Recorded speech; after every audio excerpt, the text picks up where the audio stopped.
This is take 3. The first video cut out, and the camera fell over the second time, so hopefully this is good. I went out to see Cyrano. I was really looking forward to it. I saw the trailer.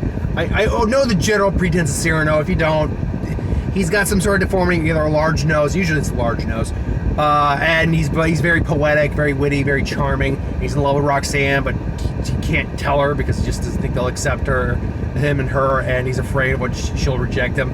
So he uses another person as basically a cipher, basically a go-between between them, and she falls in love with that guy. And I was really looking forward to it. And sorry, I hiccuped. It's a good movie, and I am pretty disappointed overall by it. First off, I didn't know the whole story of Cyrano, so how the story ends, maybe it's the way it was done in this.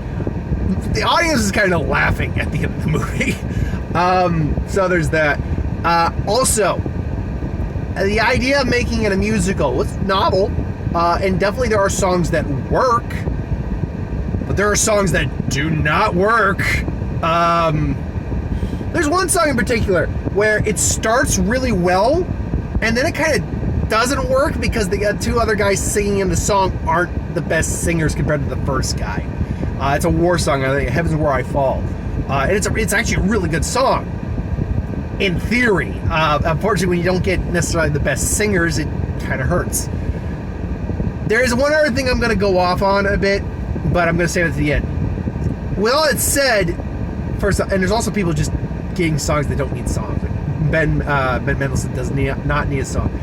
But Peter Dinklage, man, he sells. Like he holds this movie on his very broad shoulders. And I'll say he has broad shoulders. I'm sure he does. I've never met the man. I don't know. I've only seen him from visuals. But no, Peter Dinklage is freaking amazing. Not only is he eloquent, not only is he charming, not only does he command authority, but he captures the love and yet turmoil Cyrano is going through. Because I think many of us at some points in our life have been Cyrano, not necessarily physically deformed, but in love, but have loved someone, not been able to tell them, and maybe help someone else just to see that person you love happy. I can speak to a little bit of experience on it. I'm not a one-to-one comparison. I can say I've been in a similar scenario to Cyrano before. And like you feel it. You feel all that pain, but desire to make her happy. And like everything he'll do for her. All the acting's fantastic too. Honestly, all the acting is spot on. Even from characters I don't necessarily like. All the acting is great.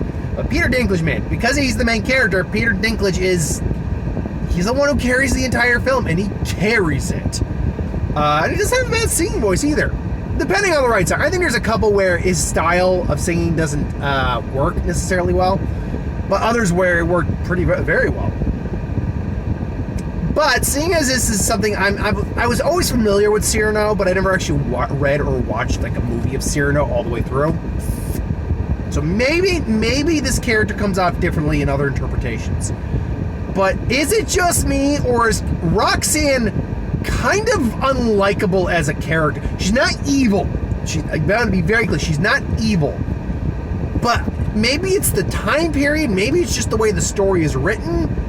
But she is so up her own ass, demanding, freaking like literally Disney love at first sight, and like there's literally a song about her wanting more out of like the linguistic capabilities of it, just because she wants to hear more from them.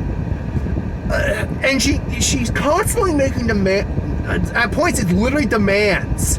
Like at one point, say, "Oh, we got to do this." Cyrano will stop them. "Oh, Cyrano, will you do this? Oh, and will you do this? And will you do this? And will you do?" Look, I get it. You have been friends forever. I get that. And maybe that's your dynamic. And obviously, he's happy to because he loves you to death. But if this were modern day, and I was dealing with someone like this, nah, she ain't worth it. That chick is too high maintenance, too demanding, and frankly, she's witty, but she's also not the most intelligent, because at first you think, oh, she's actually pretty smart. She does something to help save both Cyrano and Christian, the guy the other guy she falls in love with. But then there's a letter that comes in the mail. I'm not gonna say what's in the letter, but it completely, basically just messes everything up. It's like, oh yeah, I kind of do this. So she flat out lies to get out of what's about to happen, only for it to have other ramifications. So most, if not all of this, is completely on her shoulders in terms of blame. And she's just like, oh, she's still making it, oh, promise me he'll do this, promise me he'll do this. F off, lady. I'm sorry. Again, she's not an evil person or character, but she is not, in my opinion, a likable character. I can't really see why. Again, take physical attraction out of the equation. I don't really see much of an appeal of her from a character's perspective, attraction-wise. Now, again, that's my own personal preference. Maybe someone else watched her and thinks she is the perfect woman. And I think, to be fair, I think that's, if the other versions of Roxanne are anything similar to this, I think that's kind of the point, to some degree, of her character. But I don't know, man. It was not. There were points where I'm just going, wow, at the way she's just being so blunt and kind of just uncaring. That's another thing, too. Doesn't seem to be any reciprocation at all. She doesn't even offer to buy Cyrano. I mean, granted, she doesn't have a lot of money, but she doesn't even offer to buy him some bread or something like that, or even a drink. Like, none of that. And I get a feeling their relationships have been like that since day one for them, or close to day one. And he's been fine with it. And if he's fine with it, great. But, oh God. It's just no reciprocation, just demand, want what I want, not what you want.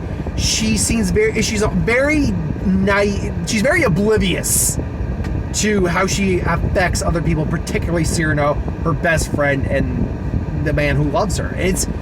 Honestly, it's one of those things that you should be able to kind of tell just the way and he's playing it fantastic. She should be aware of, at least aware, should be not aware that he's in love with her, but aware that she's having a bad effect on him in some way, and she's hurting him in some way, and she's just, because it's pretty clear, frankly. He's able to play it off, but I think he's able to play it off because she's just so blinded by all her own wants and needs. So that's my Roxanne rant. All right, enough of that. But anyway, all my complaints aside, it is a good movie. It's just not what I hoped it would be.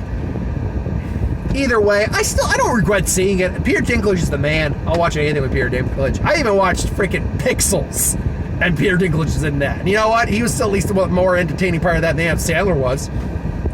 He was great in 3 Billboards Outside Ebbing, Missouri. It's good. The bit of Game of Thrones I've watched, he's great on that. He also does a lot of voice work. So, yeah, I love Peter Dinklage. I'll go see anything I can with Peter Dinklage. Anyway, that's my thoughts on Cyrano. Have you seen it? What did you think? It was my review a sterling recommendation or a black X a pass? Let me know. But until then, thanks for watching. Hope you enjoyed. Like, comment, share, subscribe. As always, if you want us to do a video on something on the channel, let us know. Thanks for watching. Next week, there's nothing really coming out to theaters. Although I went to my local mom and pop my local limited screening cinemas, where you get more like the indie stuff. So maybe I'll do something there. But really, my ultimate goal was to actually watch Turning Red on Disney Plus, because that was supposed to come out next week. But nope. Which, good for the Batman, because a Pixar film, honestly, that's going to take a lot of the family dollar away. So Batman's going to have a great second week. But until then, thanks for watching. Hope you enjoyed, and I'll see you folks on the next one.